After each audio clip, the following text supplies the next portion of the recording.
Fala galerinha, professor Ezequiel, mais uma aula de filosofia aqui no projeto Fato Livre. Dando sequência aqui às nossas aulas, nós vamos começar agora a falar sobre a filosofia helenística, né? Filosofia que vem logo após ali aquele período que a gente falou sobre Aristóteles. Aristóteles foi o último filósofo que a gente falou, e aí a filosofia helenística ela vem logo após esse período que a gente vai chamar de clássico. Mas antes da gente começar com o conteúdo, antes de eu explicar o porquê, né, desse nome, o que a gente entende por essas escolas, o que a gente entende por esse período histórico, eu vou pedir para você deixar o seu like. Se você ainda não é inscrito no canal, está chegando agora, se inscreve. Se você acha que é um conteúdo que merece ser compartilhado, então compartilha lá nas suas redes sociais, compartilha com seus amigos. Então, vamos à nossa aula.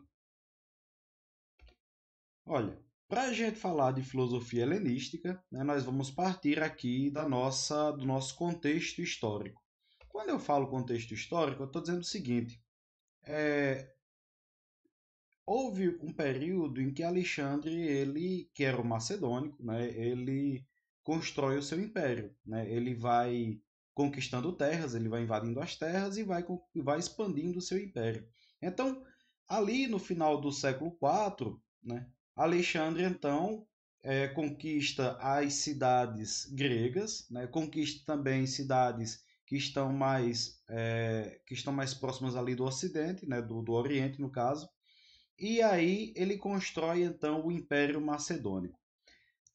A filosofia helenística ela vai ter essa característica de ser uma filosofia que é desenvolvida nesses dois períodos de ocupação dos impérios, né? Primeiro pelo Império Macedônico, né, na figura de Alexandre, e depois no Império Romano. Então, uma das características da filosofia helenística é justamente esse período de tempo que compreende desde a ocupação macedônica até a ocupação romana. Uma coisa interessante que se deve falar, né, por que é importante lembrar disso daqui nas nossas aulas, é que quando Alexandre ele estipula esse poder central, ou seja, eu tenho um império, eu tenho um imperador, eu não tenho mais cidades-estado que elas são independentes umas das outras, cidades-estados que têm a sua própria autonomia, que os cidadãos participam ativamente da vida pública, nós temos aí uma modificação no modo de vida dos cidadãos, né? Nós temos uma modificação no modo de vida das cidades. O que acontece?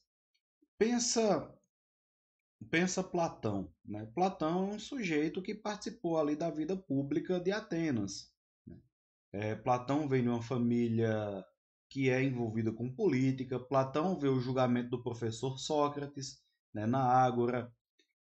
Aristóteles, de alguma maneira, vivencia isso também após a morte de Platão, já que ele não era um ateniense. Então, esses conflitos, né, com a política, essa vivência com a política, ela vai interferir sim no modo de se fazer filosofia.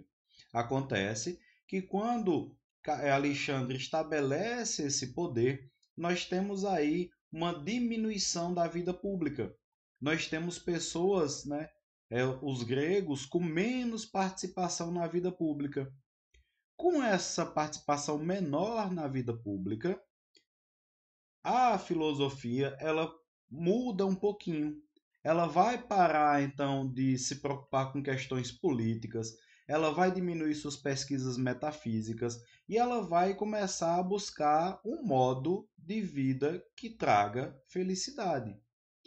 Outra coisa que é importante a gente lembrar nesse momento é que, como o Império Macedônico, né, aquele império que Alexandre cria, ele envolve tanto o Ocidente quanto o Oriente, os saberes eles se comunicam. Saberes que eram do Oriente, eles vêm para o Ocidente, saberes que eram do Ocidente, eles também vão para o Oriente. Então, a construção desse império permite esse tráfego, né, de, conhecimentos, né, de modos de pensar, de modos de ver a vida.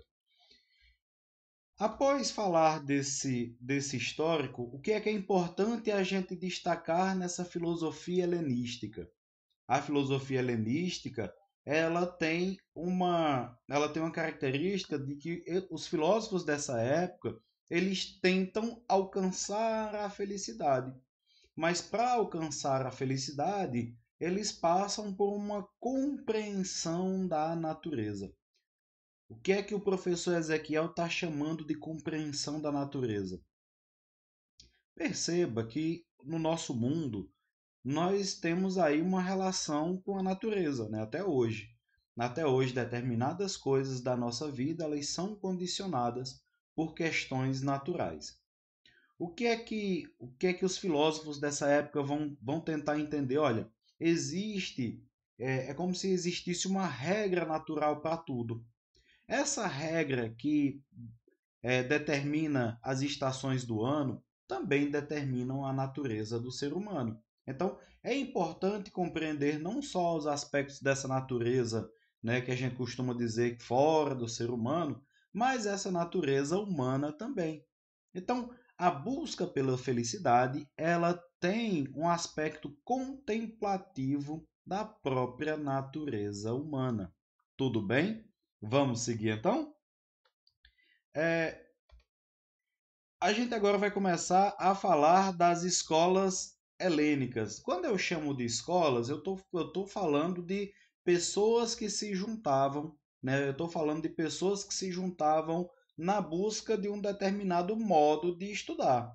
Eu estou falando de pessoas que se juntavam é, em volta de um determinado sistema de pensamento, de um determinado sistema filosófico. Então, quando eu falo escola, não é necessariamente o prédio em si, mas é muito mais em relação a como é que essas pessoas se juntavam, se organizavam e buscavam o conhecimento. Então, a primeira escola helênica, né, a primeira escola filosófica que a gente vai estudar é o cinismo. Qual é a grande característica dos cínicos? Professor, o senhor está chamando os filósofos de cínicos? Calma.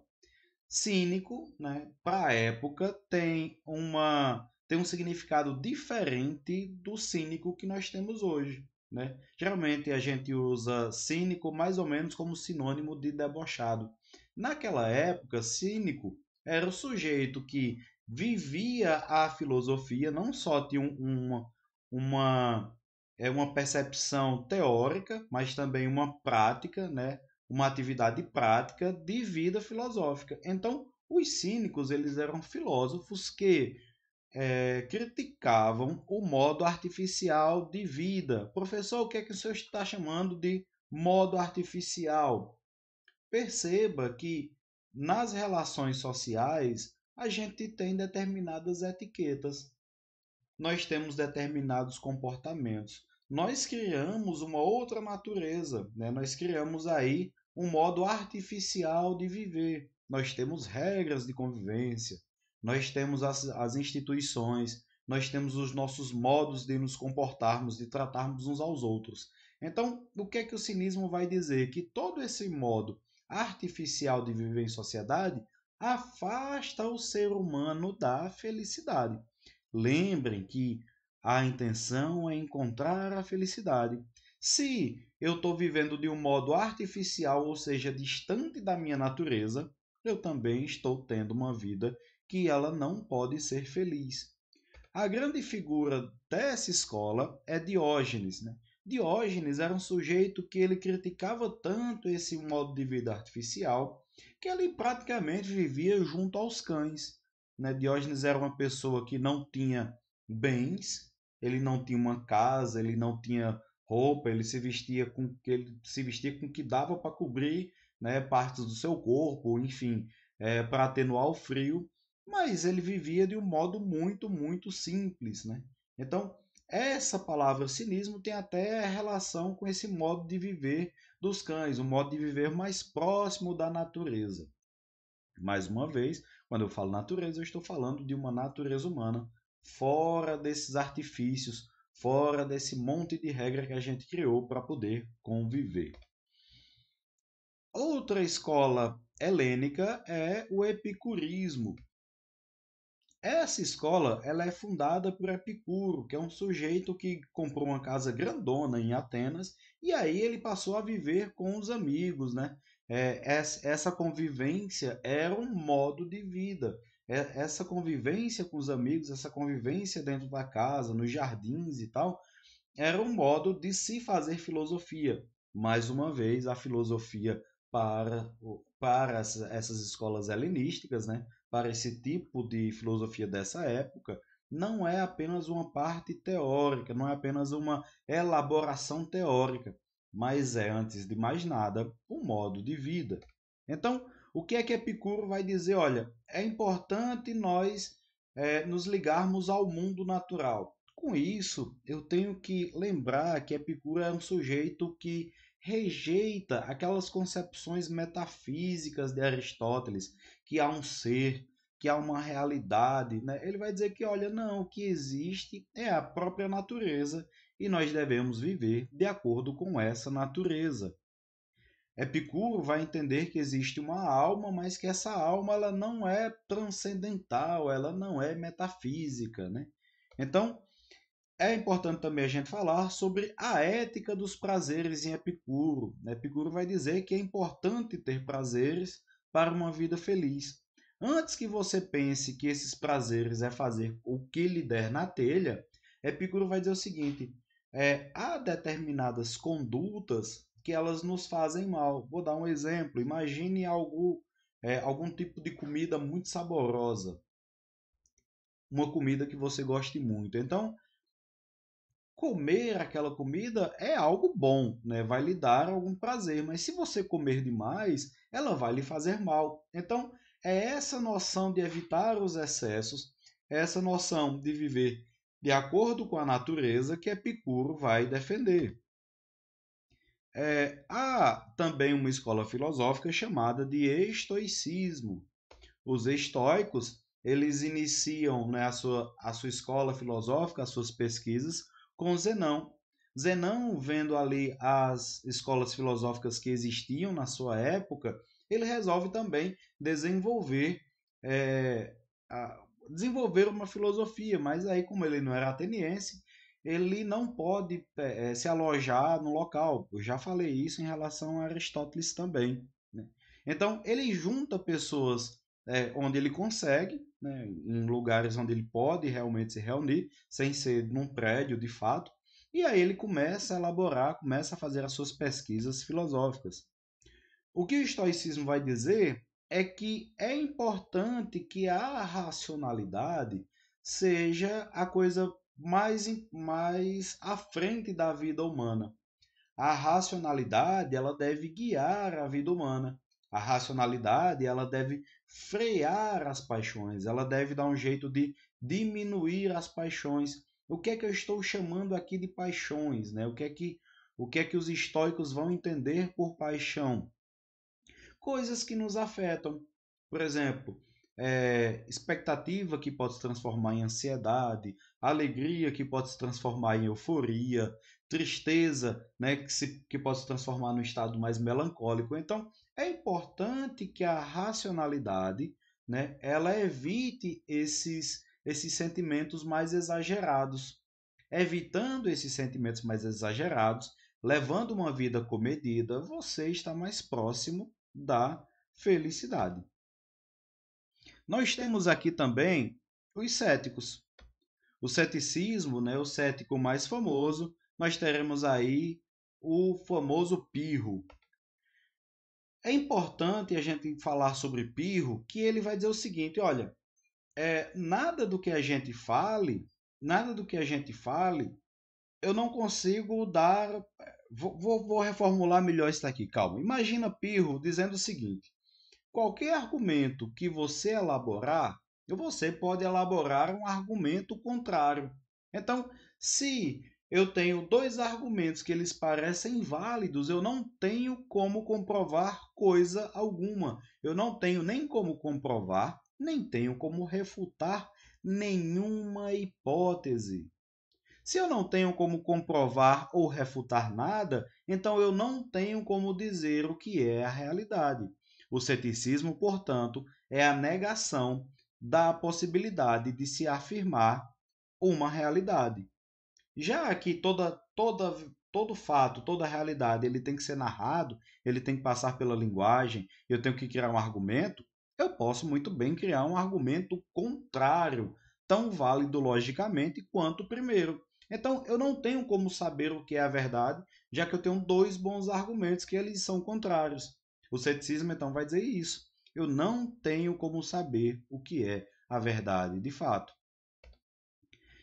Portanto, a melhor conduta para se alcançar a felicidade é abandonar as certezas. Quanto mais certezas eu tenho, mais eu tenho que defendê-las, mais eu tenho que argumentar, mais eu tenho que estruturar o meu mundo a partir das minhas certezas. Se eu não tenho certezas, eu vivo de acordo com as circunstâncias.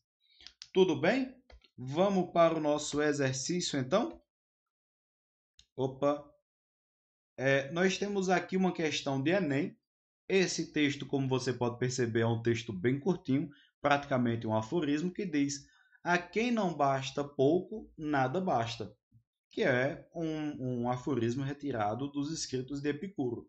Então, remanescente do período helenístico, a máxima apresentada valoriza a seguinte virtude. O que é que nós estamos procurando aqui? Nós estamos procurando a virtude, ou seja, qual é a qualidade, se é que a gente pode chamar, seja, se é que a gente pode equiparar a virtude à qualidade, mas só um exemplo aqui didático, né? Qual é a qualidade de dizer, olha, a quem não basta pouco, nada basta? O que é que isso quer dizer? Vamos traduzir.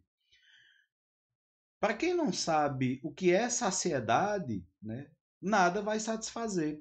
Para quem não sabe o que é limite, nada vai ter fim. Então é o querer e querer e querer cada vez mais. É isso que o texto está dizendo.